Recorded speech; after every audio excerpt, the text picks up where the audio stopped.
We are back here on YouTube for the first time in a week.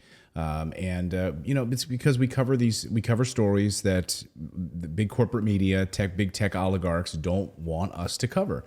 Because they'd rather keep you in the dark about it. They'd rather keep you ignorant about it. They'd rather control speech. They'd rather keep you obedient about it.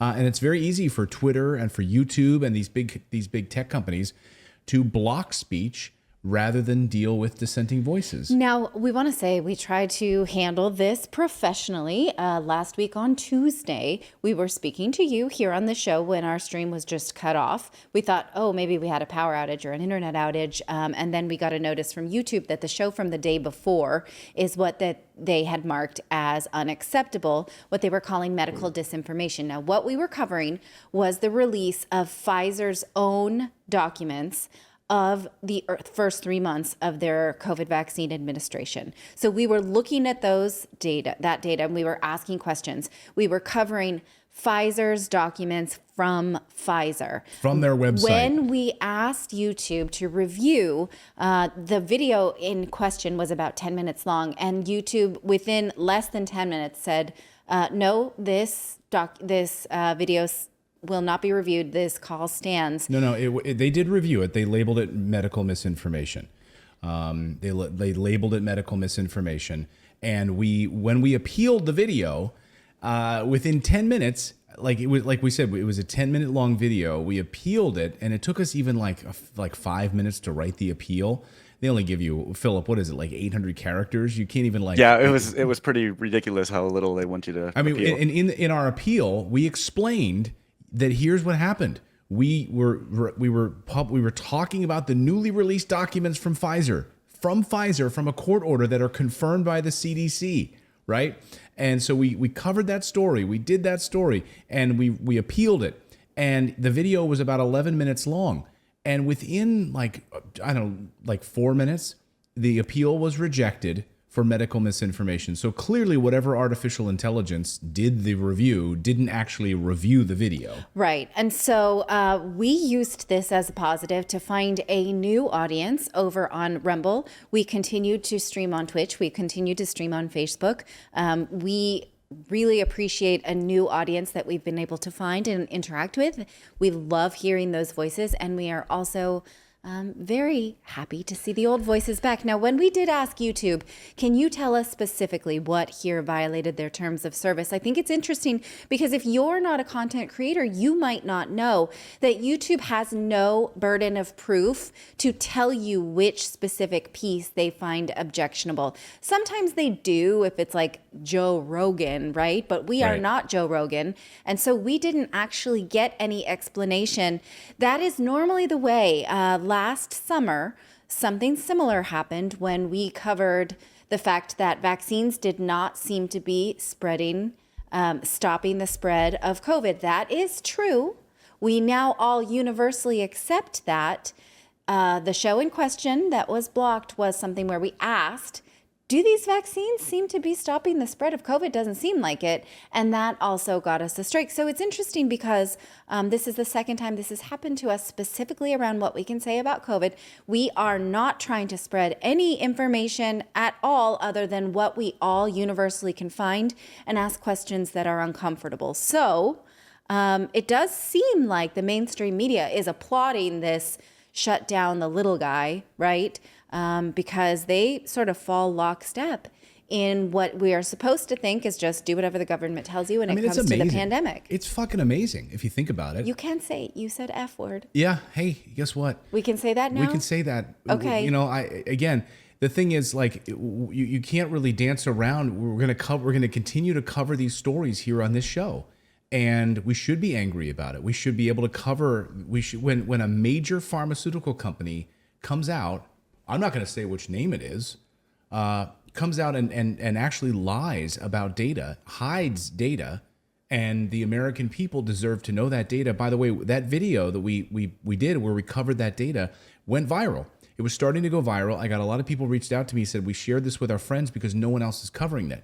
Actually, that might not be the case. People might have been covering it, but have been blocked or banned from covering that story. Yes. So we did, and we're going to continue to cover these stories here, and come what may. We reached out. We're journalists. We spent Spent 20 years of my life as a journalist. So I wrote to the press team at Google.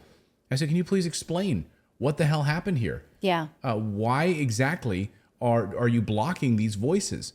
And you have to wonder when you have a big company, these big pharmaceutical companies that are owned by Vanguard and BlackRock, and these two companies run the world. They own every company. They can get on the phone. They can call up. The head of Google. Say, hey, YouTube, there's a video that's going viral with our name in it. That's telling the truth about what's going on with our medical documents for this vaccine. Can you make that video go away, please?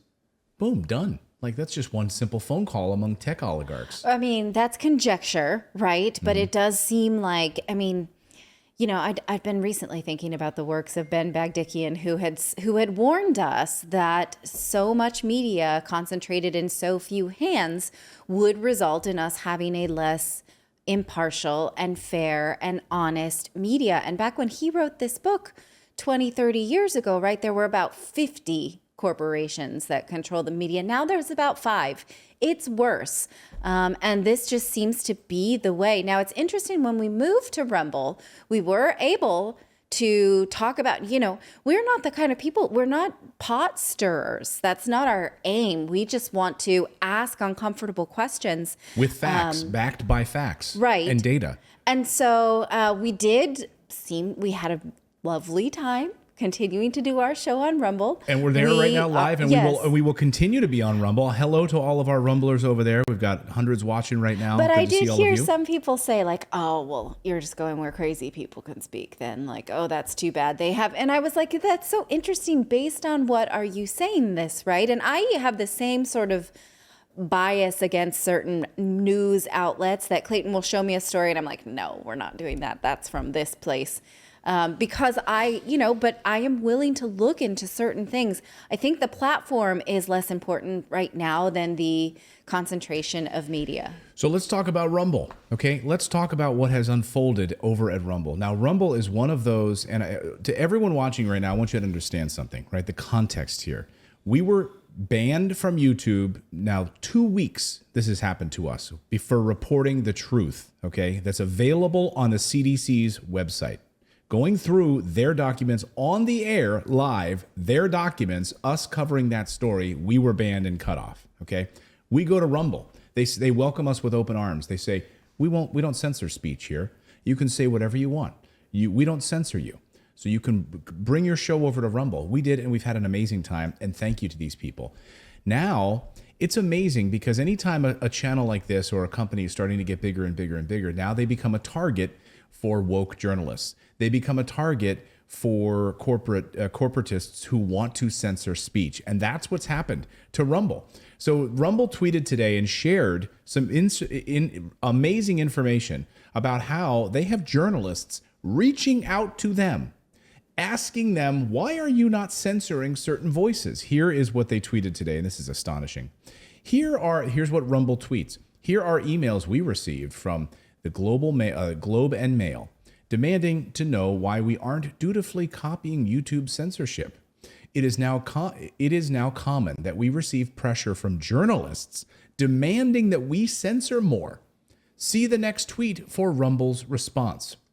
So then they shared a series. I love that they shared these emails, by the way. These are emails that were sent to Rumble, to the press team at Rumble, from a reporter at the Globe and Mail. This is actually the follow-up. Do you have the first one? Let me grab the first okay, one. The first one says, hi, I'm Joe from the Globe and Mail. I'm working on an article about how Rumble has not taken down RT's account. Now, in context, YouTube and Instagram and Facebook and Twitter and Spotify have all sought to block content from RT because they say that it is Russian propaganda. That is not necessarily true. In our experience, RT is just as much a journalistic arm as, say, Fox News, CNN, or whatever. Now, we can argue how much those pieces are journalistic arms, but we have noticed in our experience that they have real reporters at RT, and they do some real journalism. Excellent journalism. But because Russia is in the title and is the origin of the news outlet, Many are accusing them of being a mouthpiece of Vladimir Putin. And it's interesting because you must then read the content to accuse them of that. But okay, so let's not debate what RT is or is not. What the issue is here is this journalist is saying, why are you not following in line with this protocol? So they're saying, are you going to do this? When are you going to do this? Please respond.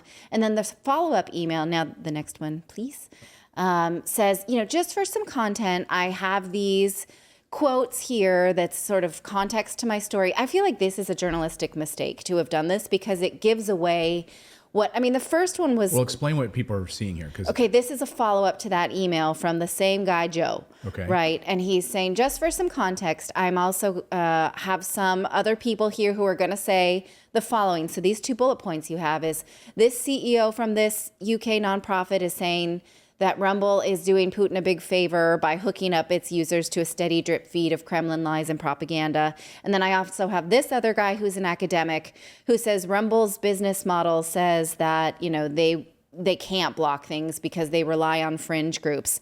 And so these are the stories these are the comments I'm using. So he's given away his angle, right? If he was really doing a real story I went to journalism school too, so I know if you are really going to do a real story on censorship in the media and big tech taking down certain voices, then you should also take a look at not just why Rumble will not do it, but why is big tech doing it, right? Not just why someone's not, but why are they doing it? Because otherwise it's a leading story saying this was the right thing to do and they're not doing the right thing. And then it's this journalist who's saying what is the right thing. And who is he to tell us all what the right thing is? So I retweeted this and I said, well, I hope that this Joe guy will also talk about why big tech is censoring and also get a quote from an academic who wants to talk about the free marketplace of ideas, maybe who's read Ben Bagdikian. I don't know. That's a good place to start, right? But this guy gave away his angle by sort of salivating over what he thinks are damning quotes. And I find it, as a journalist, really offensive. And outrageous. Well, like Derek in the chat says, but not everyone is going to come over to Rumble, though, Clayton. Some of us don't want to move accounts or can't get there to chat. I totally understand that. Some people are That's stuck. why we're back here with you. That's why we came back. We're here on YouTube until we get banned again. We're here. We're going to use every platform available to us to get out this news and this message. So I don't care if it's, it has 5 watchers. It doesn't matter. We're going to use that platform. And it's really infuriating, though, that journalists would.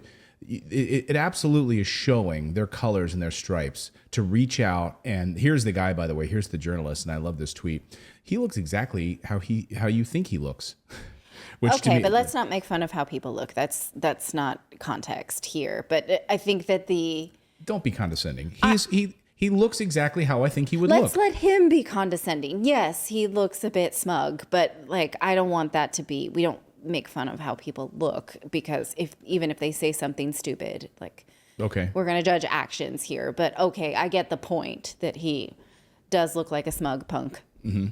But let's not do that. Who gets to Just tell you? Take his picture down. Who gets to tell you how the world looks and how the world operates? This is the guy. Right. So why are you not censoring just like YouTube is and taking down voices and removing, removing speech from the internet? Why aren't you doing that? And so Rumble then also sent a follow up here, which is there is a reason the public has radically turned against both the big corporate media, such as your outlet, and big tech, because you have arrogantly claimed for yourselves the power to decide for the public what information they can and cannot be trusted to hear and what views they can and cannot express. By stark contrast, the reason Rumble is growing so rapidly is because we trust adults to make decisions for themselves about what ideas they can express, and we trust them to make up their own minds after hearing all sides. And someone in our chat a little bit earlier, I think Beyond 2080 in our chat says, oh yeah, here we go. This isn't hard. We just want to hear all voices. Yeah. We just want to hear. No, they think we're too stupid. That's what they think of us. Right. Is that we should not be able to hear all voices because we cannot discern. Now, I get it that the internet is a confusing place, But I don't think that it changes the idea of a free marketplace of ideas in which even the idiots, can talk. Everybody should be able to talk because the truth should be obvious to rational thinking people. Unfortunately, there's not that many rational thinking people, and we just sort of believe what the internet tells us because, I don't know, we just do. Well, so we still, right now, our channel has a channel violation, active community guidelines strike. And when we asked Google's press team about this, no response, no answer, nothing, nada. And for spreading misinformation, medical misinformation is what we're still charged with here. Yeah, there is no crime either. There's or no court. We can't, Yeah, we can't. I mean, and who do you talk to? That's the problem when you get these big, and that's why everyone is freaking out. Right, all of the liberals and the MSNBC and CNN, they're all freaking out right now about what will Elon Musk do with Twitter.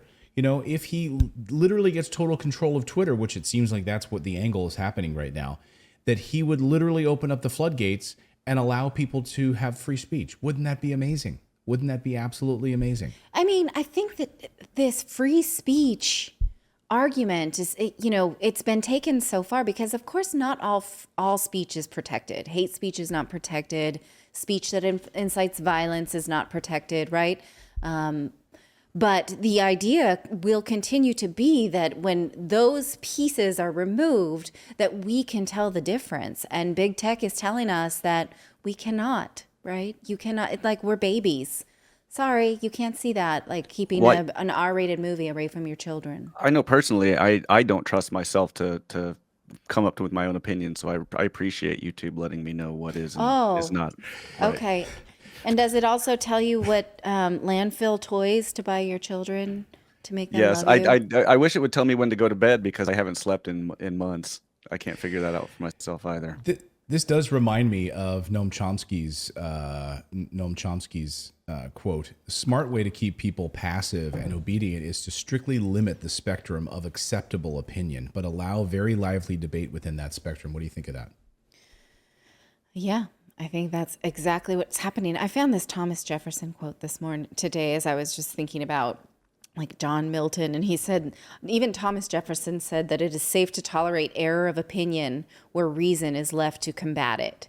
So, like, you have to let people think wrongly, even if, you don't get to decide what's somebody else's truth, right? It's just a perversion of what you get to see based on the privilege of platform. Especially when it's not even like government censorship. This is just a corporation deciding that they're trying to toe the line of the government as far as they see it. Like it's one of those weird things where who's really running the ship. Right. Yeah. Well, and we know that these big tech oligarchs run the ship. I mean, all speech funnels through them, and so we as voters we're getting a distilled version of what we are allowed to see and hear and think, right? I mean, we're being basically told what to think by these big tech companies because of the content that they allow us to see. So the newspapers that we see, the Facebook feeds that we get, the Twitter streams that we get, the YouTube videos that are surfaced to us, and those that are suppressed, it's all part of it. It comes back to that Noam Chomsky quote, which is that we are given a spectrum and we are allowed to fight within that spectrum. But as soon as you're over here, like maybe even our show, right, on this show Redacted, where we're covering stuff that's uncomfortable, it's outside of this spectrum. No. We can't have that. We can't have people questioning big pharmaceutical companies. We can't have people questioning the status quo in Washington, D.C. We can't have people questioning whether or not we should be sending an additional $800 million of military aid like President Biden just announced this afternoon. You shouldn't question that. You got to stick to this. Right. I mean, traditional media seemed to be threatened when the internet age came up and popped up all kinds of different programming, right? But they're just sort of picking up where traditional media left off, where TV broadcasters now have this sort of extension of the same interests on mainstream technology. So we need another acronym, initialism. MSM is you know, MS, what yeah, people call mainstream. the mainstream media, like, oh, the MSM. Now it's mainstream tech, it has the same agenda. Ula Hula in our chat says more Pfizer data is being released every week by the Freedom of Information Act. So logic would reason the worst info will be released the last week into the be released last. Possibly. I mean, they have to release all of it, 11,000 pages a week for 8 months. So how are we going to do this? We're going to cover it through interpretive dance. Right. Well, maybe we just won't use. love I mean, it. how? The sad part is we want to get this information out, and I had people on Twitter reaching out to me saying, "Hey, because you covered that story, I shared it with my brother, I shared it with my family, and I wanted to go share it again. Now it's gone. It's disappeared. It's down." I'm like, "Well, go over to Rumble. It's up there. You can you can go watch it on Rumble. This is what we got banned for." So again, but we have to it's like you have to walk on eggshells with Google right now, and it's absolutely absurd, and doesn't appear that it's going to change anytime soon.